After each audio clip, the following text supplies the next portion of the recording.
Hello, this is Craig Camp, and welcome to Troon Talk. This is our conversation series where we're talking in depth with members of our team and looking at what makes Troon Troon. And today we have Garett Long, our Director of Agriculture. Hello, everybody. So, Garett, I think you're the lone movie star we have on the team here. You were in a movie called The Biggest Little Farm. I was. And how did you end up on that movie? Well, I guess it's a bit of a long story, but it started about 14 years ago when I had my first experience in farming. I applied to be a woofer at Apricot Lane Farms, which is in Ventura County. And a woofer is? Oh, woofer, yeah, sorry. WOOF stands for Worldwide Opportunities on Organic Farms. And it's a global network of host organic farmers that agree to give education to willing workers in exchange for education, room, and board in exchange for work. So I committed to a 3-month volunteer work exchange at Apricot Lane down in Ventura County. And when I first arrived in 2012, the farm was just getting started, new ownership, just transitioning using biodynamic and regenerative practices.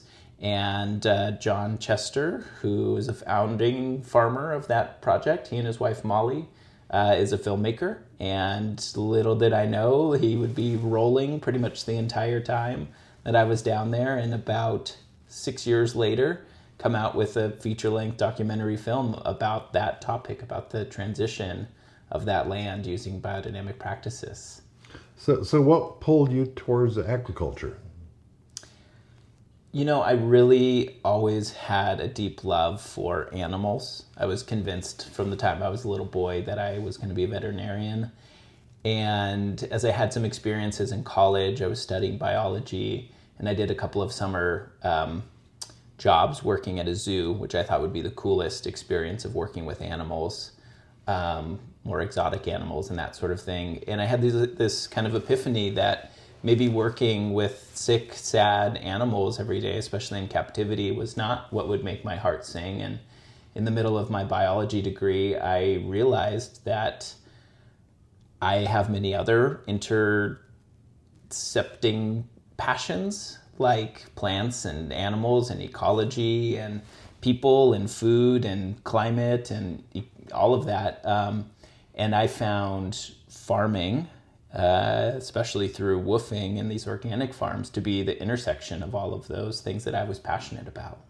So what does a woofer do? What was that like?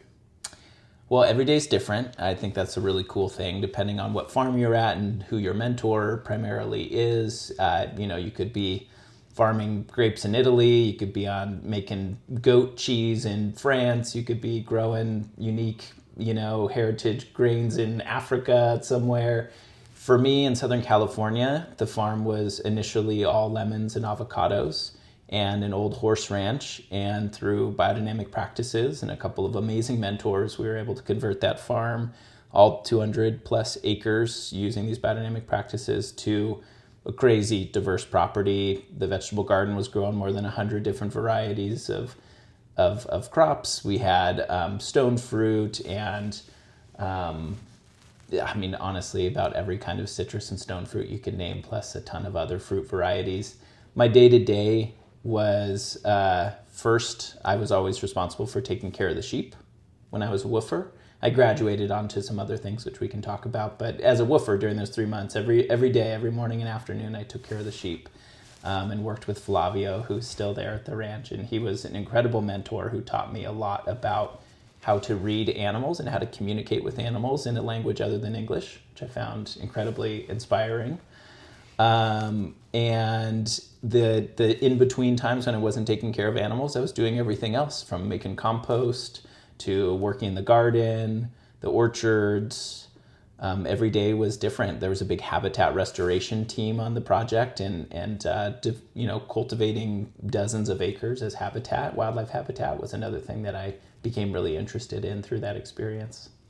So that was where you were introduced to biodynamics, right? Yes. How did that happen?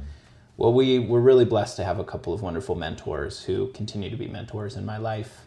The first one of note is Andrew Beatty. He's our consultant here at Troon. and has been since the beginning of this project back in 2018.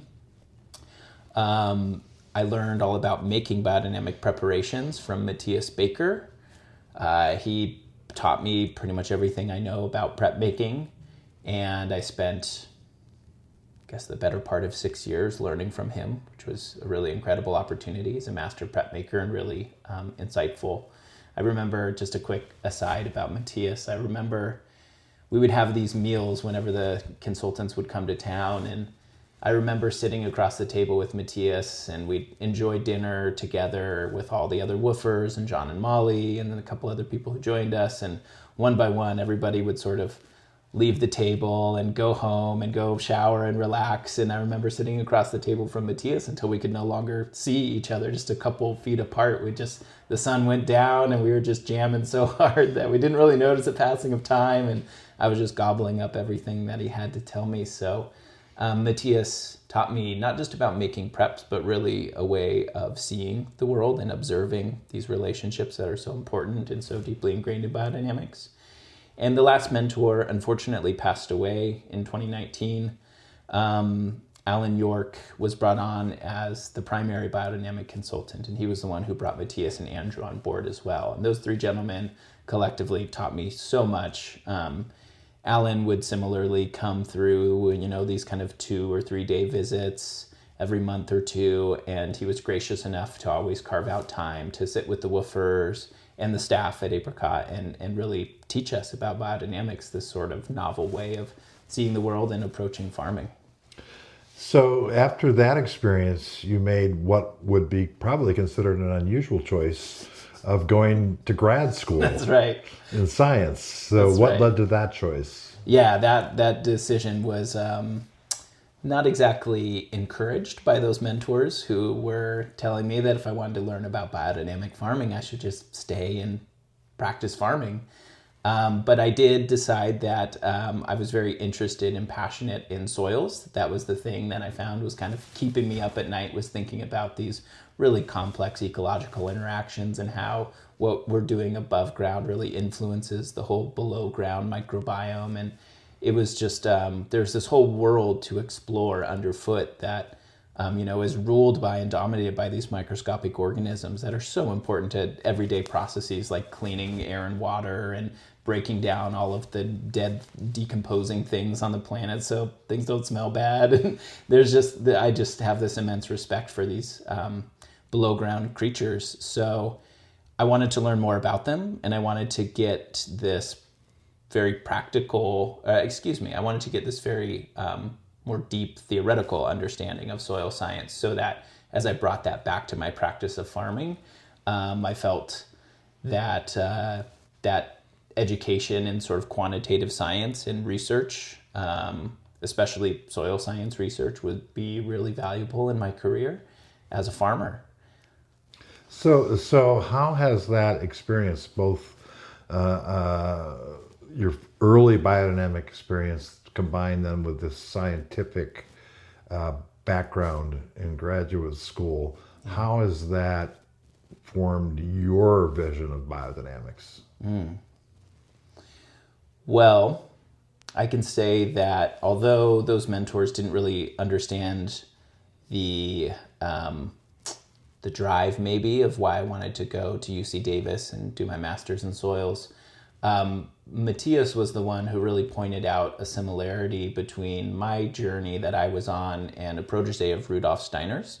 Aaron Fried Pfeiffer is several years younger than Steiner, and he was encouraged by Steiner to pursue education in quantitative science, just like I did, to go get that classical traditional training in weight and measure and number, and to really bring that education back to spiritual science and apply more of this Goethean worldview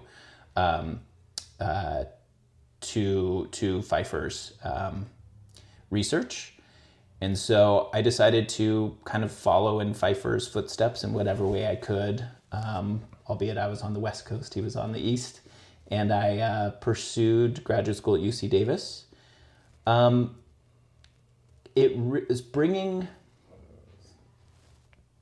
a really thoughtful question, honestly. bringing the hard science that I learned at Davis about, how to collect a good soil sample and how to evaluate a soil pit and look at all the different horizons, how to consider all of these like soil forming factors like climate and aspect and relief and time and organisms and all these things. As I learned about how to understand soil in a fundamental way, it really opened my eyes to how to see connections and how to see relationships. And I think we're taught in the university a certain perspective or a certain way to see or view things through that lens of count, basically weight, measure, number. And in biodynamics, there's much more of a focus on qualitative over quantitative analysis.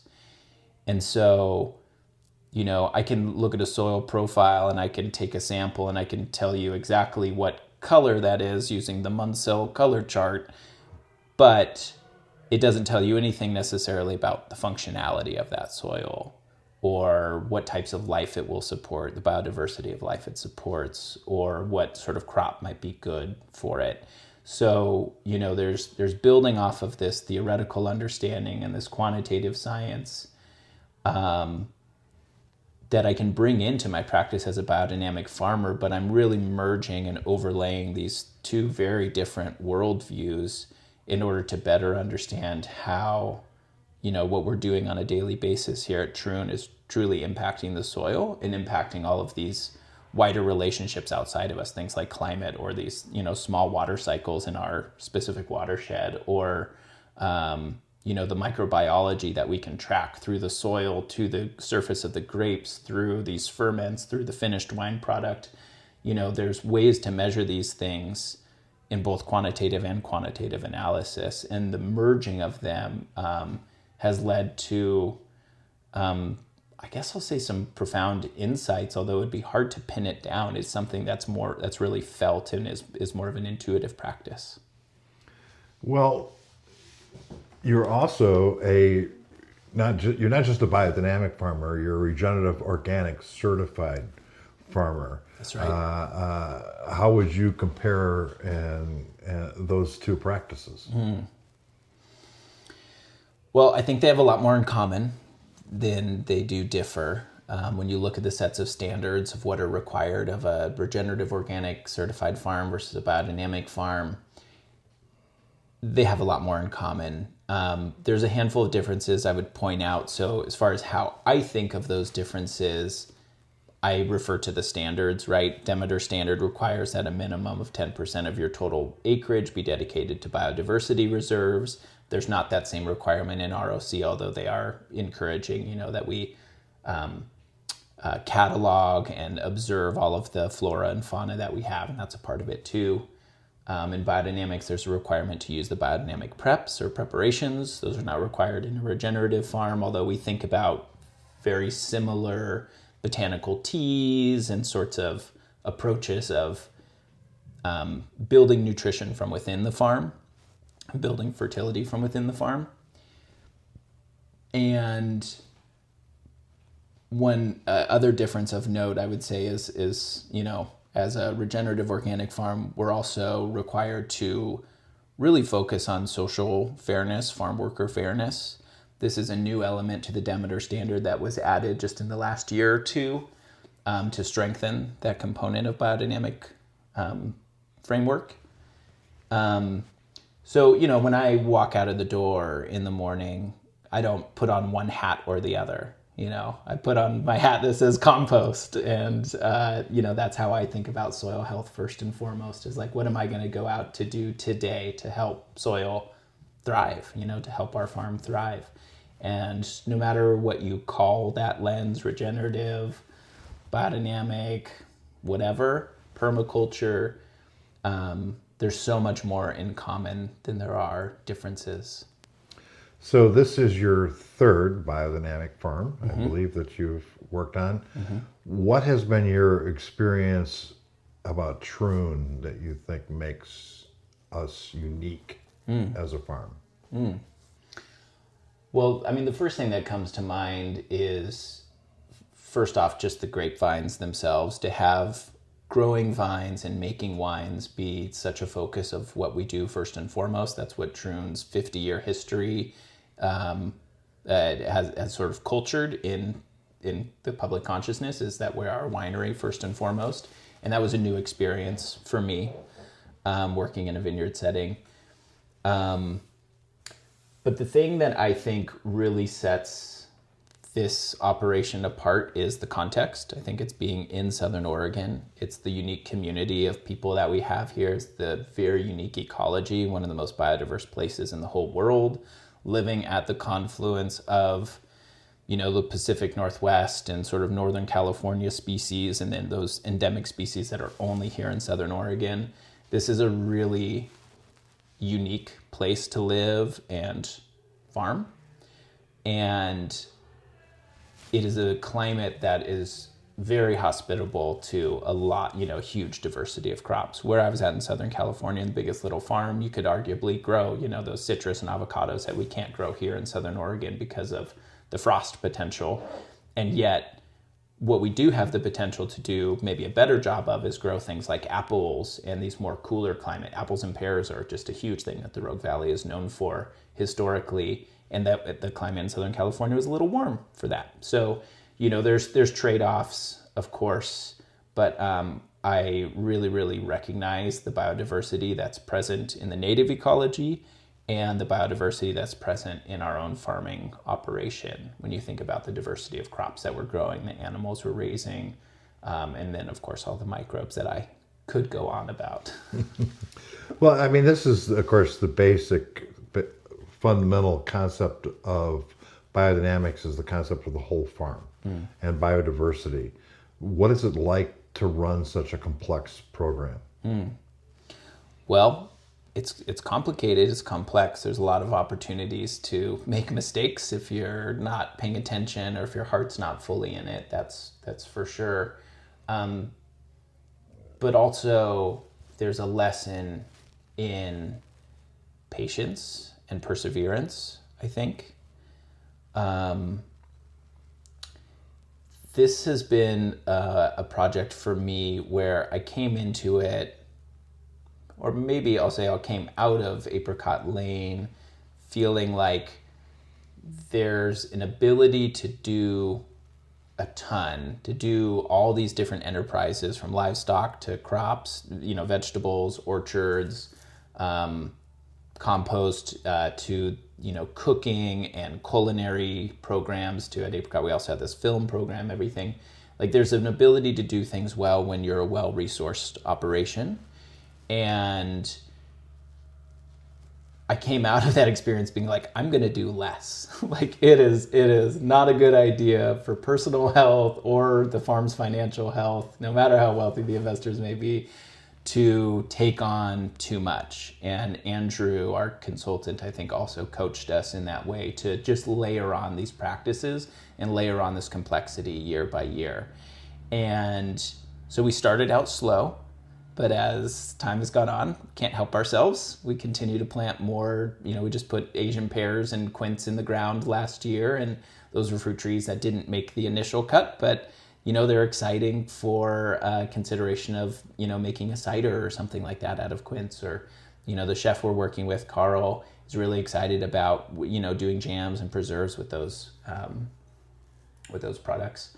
Also, Asian pear is just killer in a kimchi. It's just a small ingredient. Carl just threw that one out the other day. Anyway, I could go on. The point is, there's the biodiversity here is really exciting. The complexity is really exciting.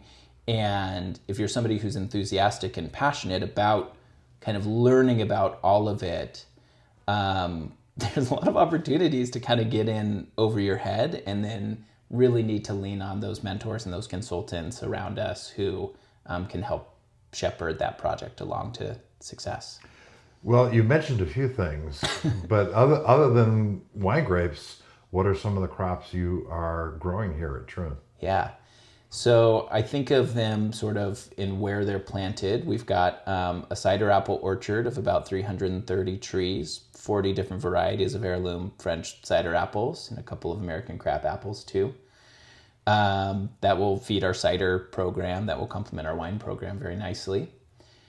In the food forest, we're growing just about every kind of stone fruit you can think of. We've got figs and persimmons, Asian pears and quince, and then all kinds of berries, shrubs, sunchokes, artichokes, lots of perennial vegetables, herbaceous crops, herbs, medicine plants. And then we've got an herb garden with about, I don't know, at this point, probably 15, 16 different species of culinary and medicinal herbs and flowers. And then we've got about a third of an acre, quarter of an acre dedicated to our annual row crops, where we'll grow another 30 different varieties.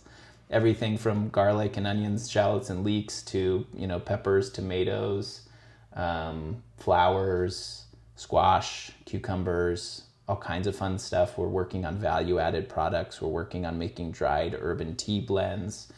We're working on jams and preserves to serve in the tasting room, to complement our wines and wine tastings. There's just a huge diversity of things out there. And then we recently also started harvesting the cover crops. We planted daikon radish for its benefits to breaking up compacted soil and heavy clay soils. Some parts of the farm are heavy clay. And yet we've got this beautiful edible daikon radish that, I just threw out kimchi, but Carl and I are calling it cover crop kimchi because it's a daikon radish base, and all of the other ingredients are also coming from our farm. The chili, the gochujang style chili that we're doing, he made from paprika peppers we grew last summer.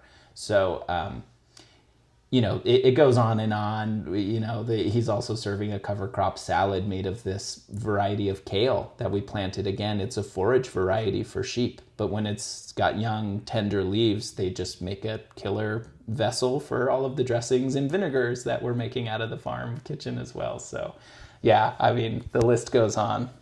Well, there's also livestock. There are sheep and chickens. Why is it important to have livestock on your farm? Yeah, that is a unique part of the Demeter standard, is that requirement of that integration of crop and livestock systems. The importance, I think, really, one of the tenets of biodynamics is really to just maximize biodiversity. And that's native biodiversity, below ground biodiversity, yes, but also in your system. We've got these sheep that are St. Croix, Dorper, and Katahdin genetics. We get hybrid vigor out of mixing these different breeds of sheep. And we also get very fertile, ewes and healthy lambs that do well on relatively poor quality forage when everything dries out here in the summer. And so, just using those sheep breeds as one tiny example of biodiversity, there is vigor, there is resilience, in biodiversity. And then there's also a suppression, when you think about plants and plant pathogen, there's also a suppression of pathogens through promoting biodiversity. Animals are important because, for so many reasons. One is, of course, they poop and pee everywhere and fertilize the land. The microbes from their guts also then enter into the system, inoculate the soil, and then, enliven the soil in that way. But it's not just about microbiology, and it's not just about resilience. The physical impact of animals on the landscape is profound. You could ask our landscaping team who are cleaning up after the chickens, who are making a big mess of the tasting room garden. They're scratching the mulch, pushing wood chips out into all the different walking paths, and looking for bugs and worms, and converting all of that into good, healthy fertilizer in the form of chicken manure that they put right there back in the planter. So, chickens are scratching, they're breaking up any sort of soil crust, they're cycling nutrients, they have a physical impact on the land. And I would say the impact of ruminants and grazers is even more profound than the impact of poultry. One thing I love to think about is, these hooved animals like sheep, when they step on soil, they're literally making these little small wells for water to fill up and then slowly infiltrate into the soil.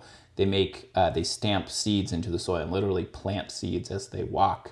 they eat the top sides, the above ground portion of grass and clovers and plants, and it causes this below ground flush of carbon out into the system to feed microorganisms that are using that carbon as an energy source and cycling nutrients below ground, making them available to those plants. All of those things that are really positive benefits of having grazing animals on the landscape are the result of us, bringing sheep onto this farm, whereas historically that was always provided usually by native animals, like, the deer and the elk that are native here, in much greater populations than we have now once we've, changed so much land use around here. And not just around here, but everywhere. So yeah, the impact of animals, the role of animals on a biodynamic farm are numerous, and especially when you compare things like ruminants to poultry, their impact is different, but ultimately, practically, they both make great products that we can sell, like our chicken eggs, and harvest those ecological benefits of having them on the farm. So let's pull the science back into it a little bit now. You just did some soil testing in the garden with some pretty exciting results. Yeah. And a few years ago, you did some in the vineyard, and you're about to do that again. That's right. As part of our ROC certification. What did you find when you did your testing? Sure. So, I can give some kind of high level from memory, and then we'll have to follow up in a few months once we have all the results back from that comprehensive soil testing. But preliminarily, in 2018, before I came here, I arrived in 2021. In 2018, you guys hired an outfit out of Napa to come in and do very comprehensive soil tests, 75 meter plus deep backhoe pits all around the property, characterizing the soil, lots of lab analysis, just an incredible resource when I came in here. I followed up on that in 2022, 4 years later, and found that we had increased soil organic matter, in some cases as much as 200%. I believe in the pasture, we had that basically quadrupling of organic matter, which was just incredible. For just a 4-year period, it's almost unheard of. Basically, a lot of university folks would tell you that's not even possible.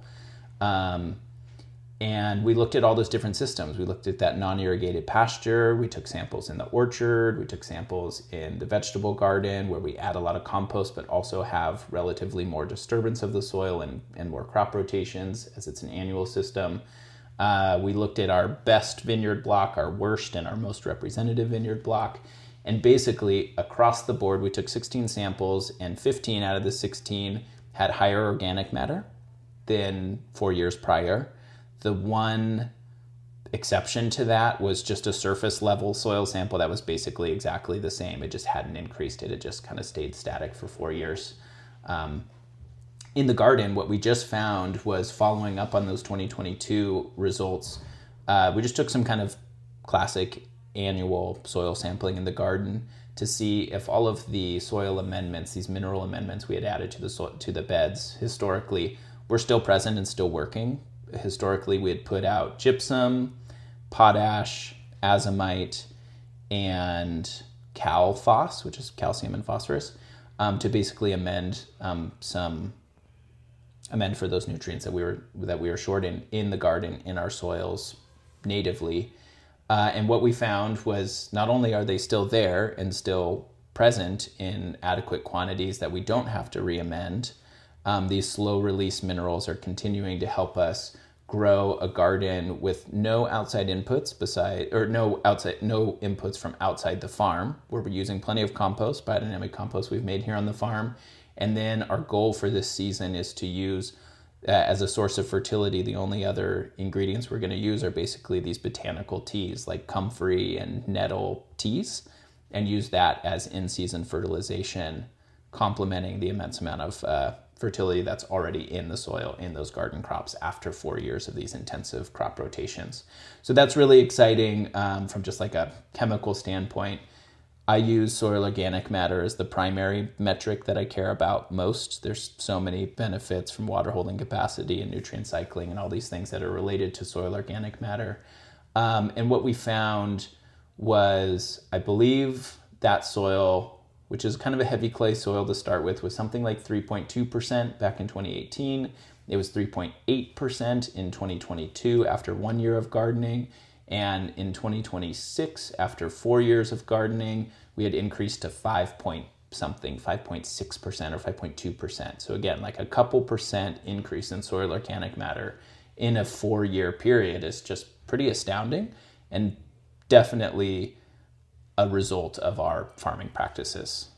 So our listeners cannot see your hat, but it says compost Right on my on the forehead. top. So obviously compost is something you spend a lot of time with. And what is it doing for us at Troon? I think being able to make great compost is probably one of the things that I do best as a farmer.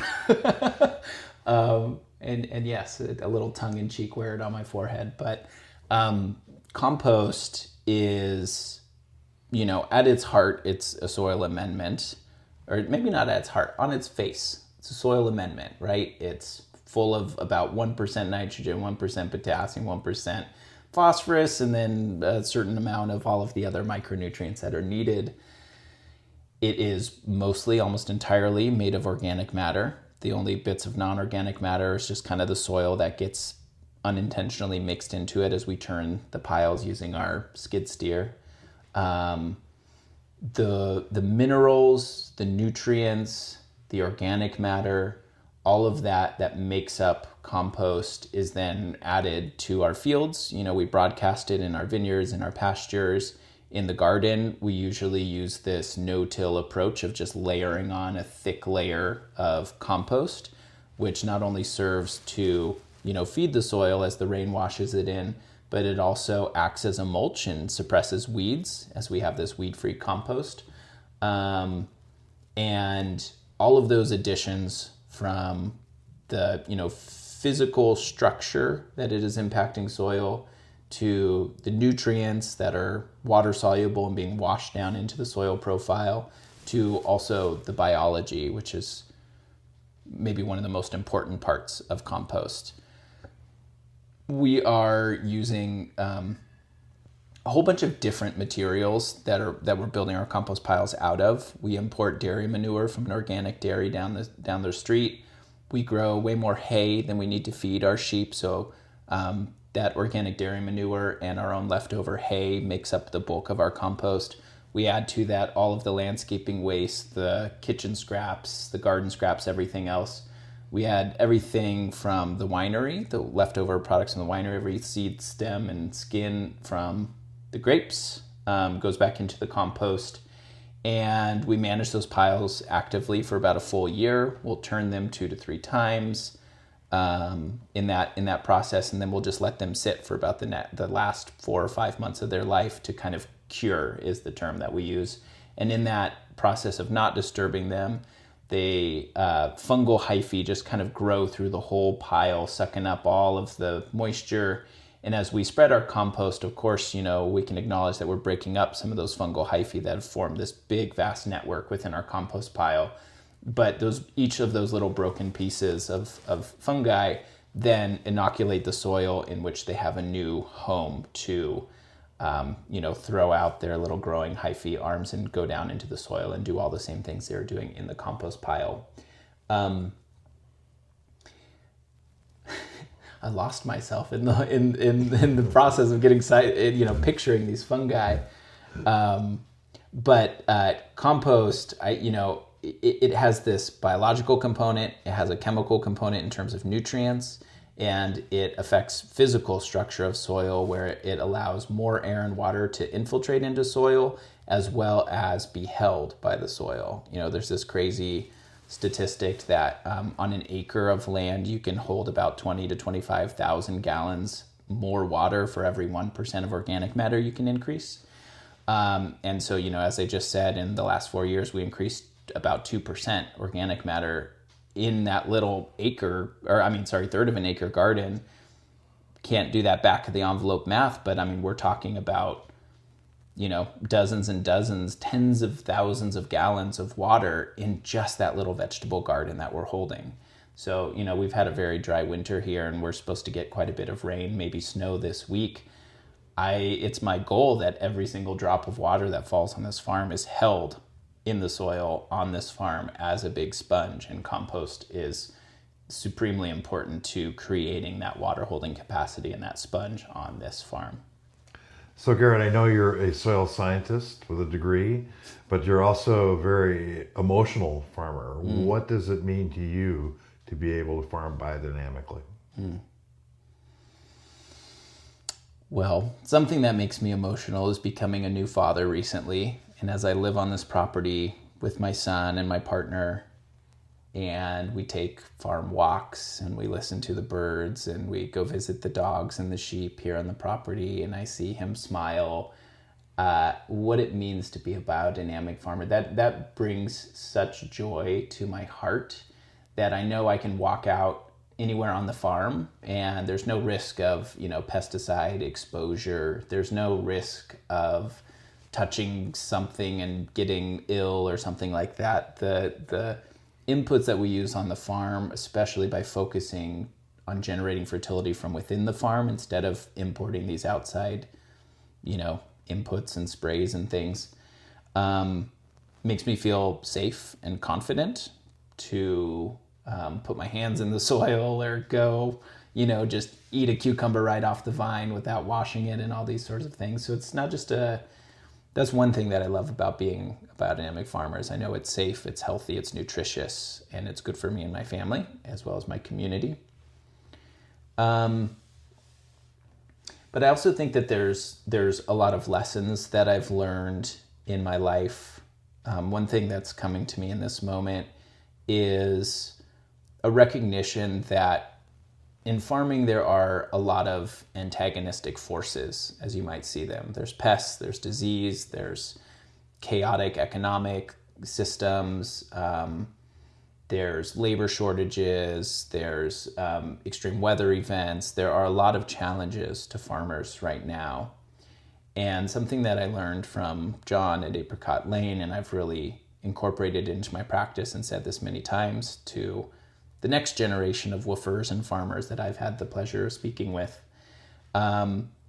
If you, instead of focusing on those antagonistic things, if you instead focus on putting your energy into creating positive change, that a lot of the other antagonistic forces sort of fall into place and are not so antagonistic. And what I mean, like as an example, is, if you are dealing with a lot of insect or pest pressure, you can focus on planting flowers and planting native plants and creating hedgerows and planting diverse cover crops and trying to attract beneficial insects that are predators onto the farm. And, the other option is you can spray insecticides and miticides and all these things that are going to kill those pests, but they're also going to kill the functionality of your soil and the overall health of, your cropping system.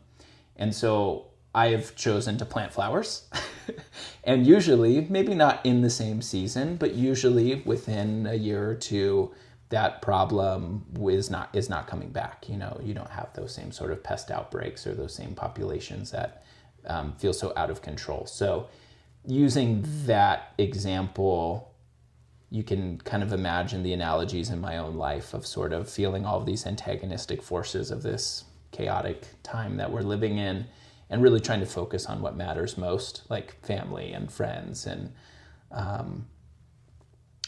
growing good, nutritious food, and then going to the farmer's market to go rub elbows with all the other cool farmers that I admire so much, and then going out to a concert and hear the musicians that I really enjoy who live here and call Southern Oregon home. So I try to take that lesson from Biodynamics and take that lesson that I learned from John and apply it to my life outside of Biodynamics and just really try to focus on creating good, positive change around me, and a lot of the other negative stuff kind of falls away. Well, thank you, Garett. It's always wonderful to talk with you, and your passion is always inspiring. Thanks, Craig. It's a pleasure to be here. We are happy to share this podcast from Troon Vineyard, a Demeter Biodynamic and Regenerative Organic certified winery in Oregon's Applegate Valley. We farm like the world depends on it by growing produce in our gardens and naturally crafting authentic wines. We will be sharing these in-depth podcasts several times a month. To learn more, I encourage you to visit our website at troonvineyard.com and those of the Regenerative Organic Alliance at regenorganic.org and Demeter Biodynamics at demeter-usa.org. Thanks for sharing our voyage to regenerative agriculture with us.